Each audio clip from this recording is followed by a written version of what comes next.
लखनऊ में अखिलेश यादव ने प्रेस वार्ता करते हुए कहा है कि वोट पाने के लिए सरकार लोगों को गुमराह कर रही है। लखनऊ में सपा मुखिया अखिलेश यादव ने प्रेस वार्ता करते हुए योगी सरकार पार्ट 2 की उपलब्धियों पर सवाल उठाए। उन्होंने कहा, छठी मनाने की बात कहकर 6 साल यूपी खुशहाल के स्लोगन पर निशाना साधा।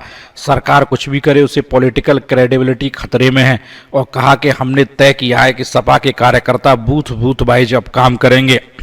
साथ ही अखिलेश ने कहा कि जो राहुल गांधी के साथ तो हो रहा है वही यूपी में आजम खान के साथ हो रहा है। दीपक यादव, रमाकांत यादव, इरफान सोलंकी को भी फंसाया जा रहा है। क्षेत्रीय दल राष्ट्रीय पार्टियों के लिए खतरा नहीं है। राष्ट्रीय दलों को क्षेत्रीय दलों के साथ मिलकर बीजेपी को हराना होगा। रोबोटिक सेंटर को लेकर अखिलेश ने निशाना साधा। कहा, वोट पाने के लिए सरकार झूठे सपने दिखा रही है। 8000 स्कूलों में सिर्फ एक टीचर है। प्राइमरी शिक्षा का बहुत बुरा हाल है। वीसी विनय पाठक को लेकर कहा कि एक चांसलर को बचाने के लिए क्या क्या किया जा रहा है। यह सब आप देख रहे हैं। इकबाल अहमद, लखनऊ, समाचार 24। मैं सबसे पहले प्रेस के अपने सभी साथियों का बहुत धन्यवाद देता हूँ, क्योंकि बात वर्ड्स पे खत्म हुई है।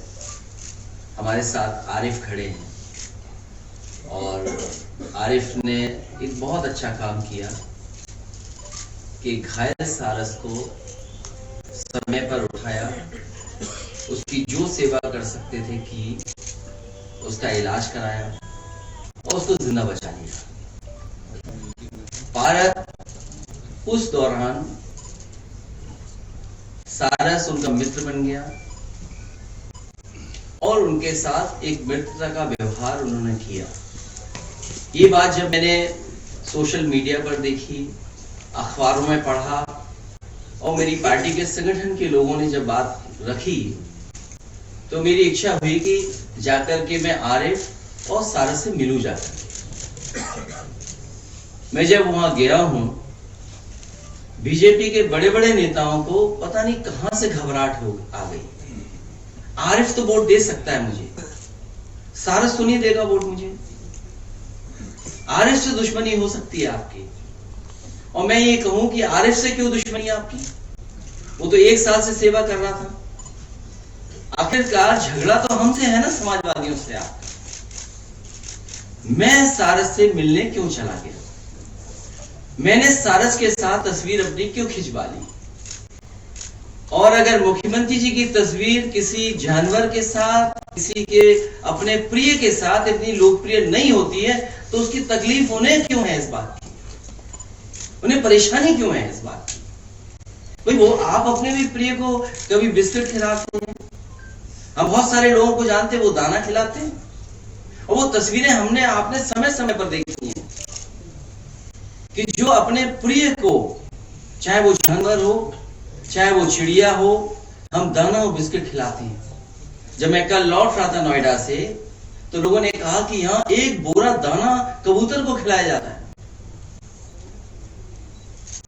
मैं जिस घर में रहता हूं, पंडारा में, मेरी छत पर मोर नाचता है।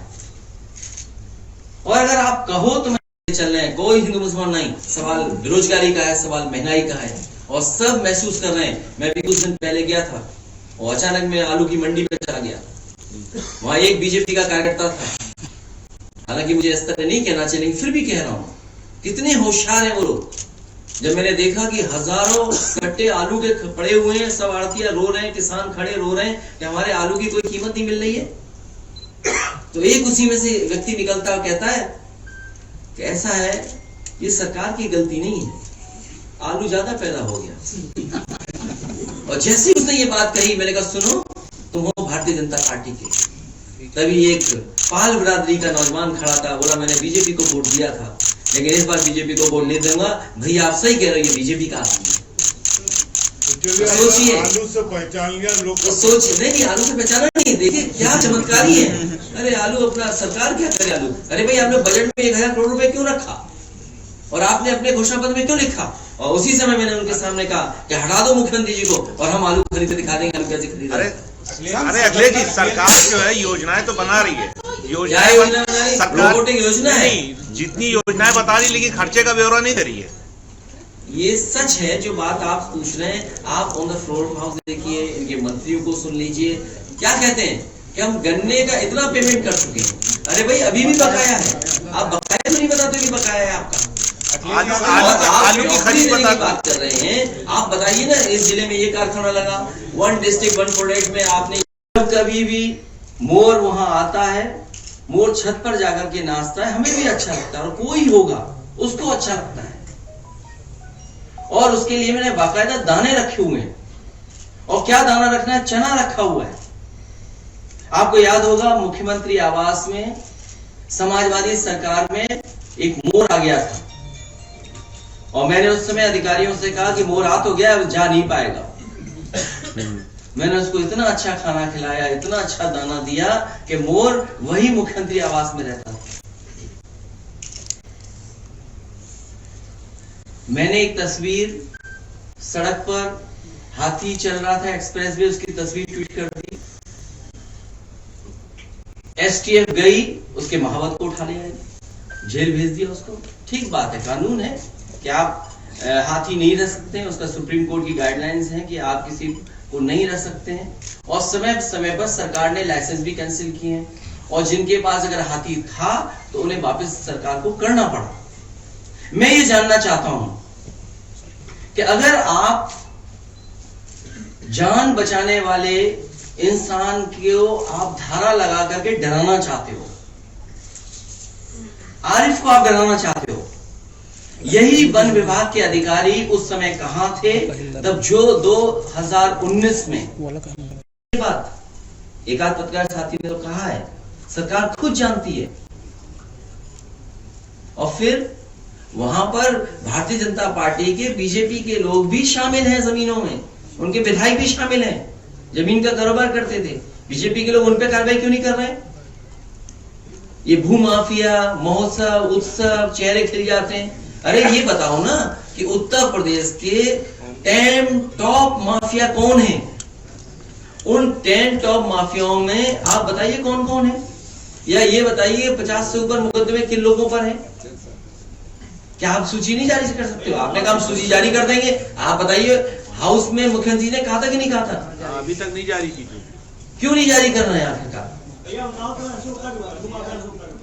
तो आप सोचिए कि इन्हें ये सब साजिश है, षड्यंत्र है, और केवल उत्तर प्रदेश का चुनाव चाहिए इन्हें, चुनाव। इसीलिए समाजवादी पार्टी की जिम्मेदारी है कि बूथ स्तर पर जो बुनियादी समस्याएं हैं, आज भी इलाज नहीं मिल रहा, आज भी दवाइयां नहीं है, आज भी पढ़ाई नहीं है, आज भी रोजगार नहीं है। और बताओ उत्तर प्रदेश सरकार क्या दे आपको? 2 बार प्रधानमंत्री, 2 बार उत्तर प्रदेश सरकार कह रहे 1 साल पूरा हुआ, 6 साल हो गए पूरे, 7वां बजट पेश हो गया। अब बताइए कितने बजट खर्च करोगे आप? उत्तर प्रदेश कब सुधरेगा, कब खुशहाल होगा? ठीक है सर। ये पिक एंड चूज करते हैं कि क्या पिक करना है, क्या चूज करना है। और अगर ये आरिफ पे देखो कितनी बार सारस लगाया मैंने, तो कोई अचानक प्रेम आरिफ के प्रति नहीं हुआ, क्योंकि आरिफ ने सारस की जान बचाई, इसलिए मुझे लगा कि मैं उनके यहाँ जाऊं और उसको बधाई दूं जाकर। बस सरकार को यही बुरा लगा। अगर मैं न गया होता तो उन्हें किसी रील से दिक्कत नहीं थी। अरे स्टोरी बीबीसी कर रहा था, सब स्टोरी कर रहे थे, आप कर रहे थे, हम कर रहे थे। उन्हें तकलीफ परेशानी इसी बात की। और सवाल ये है कि अगर 2019 में महावत मारा गया और 2023 में 3 लोगों की जान ली गई, मुख्यमंत्री जी के स्वजाती विधायक के यहाँ, उनके पड़ोसी के यहाँ, इस फॉरेस्ट डिपार्टमेंट ने क्या कार्रवाई की? और जांच अगर करना चाहते हो कार्रवाई, तो पूरे उत्तर प्रदेश में जिस तरीके से पेड़ लगाने के लिए लूट और भ्रष्टाचार हुआ है, आप कल्पना नहीं कर सकते। पेड़ नहीं, पेड़ तो दिखेंगे ना। आपने रिकॉर्ड पे बताया कि पेड़ यहाँ लगाया है। अभी तक ये सरकार 100 करोड़ से ज्यादा पेड़ लगा चुकी है, और बताती है कि हम 2022 तक 100 जाने कितने पेड़ लगा देंगे, 175 करोड़ पेड़ लगाएंगे। बताइए 175 करोड़ पेड़ लगाने का झूठ बोल रहे हैं सरकार। और मैंने आपसे कहा कि डियर और एंटीलोप्स मारे गए 50, तो उसमें क्या कार्रवाई की आपने? ये इसलिए कर दी कि हम उससे सारस देखने की, उस हिसाब से यहाँ भी जगह नहीं, उस हिसाब से जगह यहाँ भी नहीं। अरे हम आप अखिलेश जी, लक्षद्वीप के सांसद ने लोकसभा सचिवालय पर बड़ा आरोप लगाया है। रामपुर के केस में और कानपुर के केस में 2 अधिकारी दूसरे प्रदेश से लाए गए, और उन्हें टारगेट दिया गया कि इन दोनों की आपको सजता लेनी, इन दोनों को आपको परेशान करना है। और देखिए किस स्थिति में पहुंच गई चीजें। इरफान सोलंकी, उसने खुलेआम कहा कि मेरी विधायकी लेने के लिए एक अधिकारी को लगाया गया। तो ये सरकार इस तरह काम कर रही है। सरकार अगर आरिफ का सारस उठा सकती है और पूरी सरकार लगी हुई है सारस को घुमाने में, इसने तो जान बचाई थी। आप हमें बताओ कि जान बचाने वाला बड़ा है कि जान लेने वाला? आप सारस को कैद कर दे रहे। तो जो सवाल आपकी सहानुभूति का नहीं, सहानुभूति का सवाल नहीं है। सवाल यह कि देश का लोकतंत्र, संविधान बचेगा कि नहीं बचेगा।